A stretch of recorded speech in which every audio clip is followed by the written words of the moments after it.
Most negative actions started first with a negative emotion that led to a negative attitude that then led to a negative action. And by dissecting that stuff, you're able to explore how you got there in the first place. Scoggins is a best-selling author. He challenges people to break through their obstacles, coming from a broken home, years of struggle, to launching what would become a multi-million-dollar construction company. Ladies and gentlemen, Stephen Scoggins in the house. I believe that every single person walking the face of this planet can have a successful career, can have a successful relationship, can have a successful community, can have a successful impact. The problem is so many of us end up holding ourselves back. And the reality is there's only one real thing that actually ends up holding us back more than anything else. This might not surprise you. You. So let me ask you this. Are you someone who doesn't fully understand the opportunities that lay in front of you? And the reason I ask that is because there's so many times, if our main roadblock is ourselves, then how are we ultimately going to actually change that and transform that on a regular basis? And you may have heard me say this before, but there can be no transformation without ultimate transparency. And more than anything else, that is a level of honesty that most people are scared to actually ask, witness, and even achieve. What I want to encourage you to do differently than anything else is I want to encourage you to actually be honest with yourself. If you're honest with yourself, based on where you're at right now, based on what you're struggling with right now, could you honestly say that you were truly giving everything that you got? Could you honestly say that?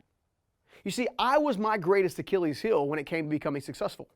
I'm the one that had the limiting beliefs. I'm the one that had the insecurities. I'm the one who was stuck in comparison. I'm the one who was stuck in a prideful place, meaning I already thought I knew what I was supposed to be doing.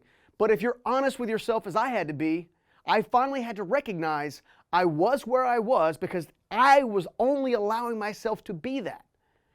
If I actually had the knowledge, and actually had the skill set, and actually had the determination to do it, then I would have already done it. The first thing I want you to do when you look at yourself is I want you to take and evaluate how you actually see yourself. How do you see yourself? Do you see yourself as someone with ultimate potential, or do you see someone who has ultimate limitations? Do you see yourself as someone in your mind's eye, in your vision, in your life, in your dreaming, in your facilitating, in your pursuing? Do you see yourself as someone who can ultimately get to what it is you want to go to? Or do you only see a goal and an aspiration and no bridge to get there? How do you see yourself? Are you a person of limitation, or are you a person of conquest? Can you actually take the energy and the passion and the pursuit and actually dig deep and run your race, man? Run it. How do you see yourself? Okay? The next thing we want to do is we want to understand better how others see us. Now, be very careful here. When I say others, I don't mean people who are giving you financial advice when they themselves are broke. I don't mean someone who's giving you relationships advice when unfortunately they may have had multiple divorces. What I am saying is the others that I'm particularly speaking of, these are people in which you trust, admire, and respect. The reality is you've got to have an outside overview of how you see yourself, because they are going to see both gifts and struggles. They're going to see things very differently than you see it because they have an outside perspective. I mean, think about it. If you're walking up the mountainside, how much of the mountain range can you see? Now, go a little further, all the way up to the peak. When you get up to the peak of the mountain, how much mountain range can you see? That's what I'm talking about by outside perspective. You want somebody that you trust, admire, and respect to have the capability to give you honest feedback on what needs to change. Now, the third thing I want you to focus on is this: how you judge yourself. How you judge yourself. Most of us, when we make a mistake, We end up falling into guilt and shame and condemnation on a regular basis. So when we make a mistake, we remind ourselves about how bad we really are and how much we really suck, not realizing we are actually putting poison in the very water we're drinking. What I want to encourage you to do something different is I want you to use a couple of different keywords from now on. Anytime when you're looking at yourself and or an event in your life that maybe is not as favorable as you want it to be. And here's what I mean by that.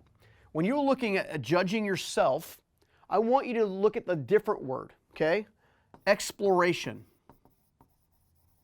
Okay? Exploration. What at the end of the day made me take that action? What thought led to the action I took?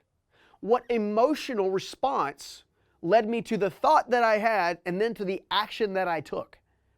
Was I angry and frustrated and bitter and hurt and resentful?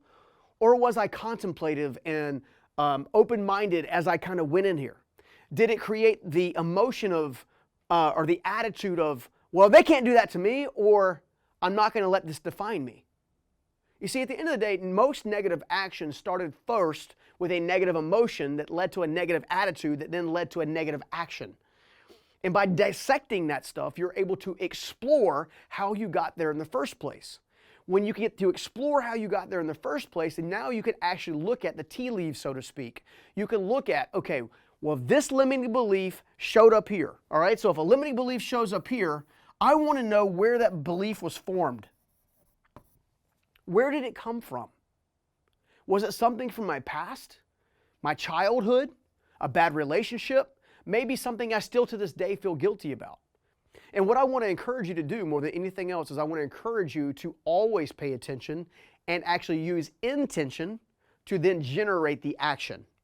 Make no mistake, if you are going to win at life, then you've got to learn from the inside out and not the outside in.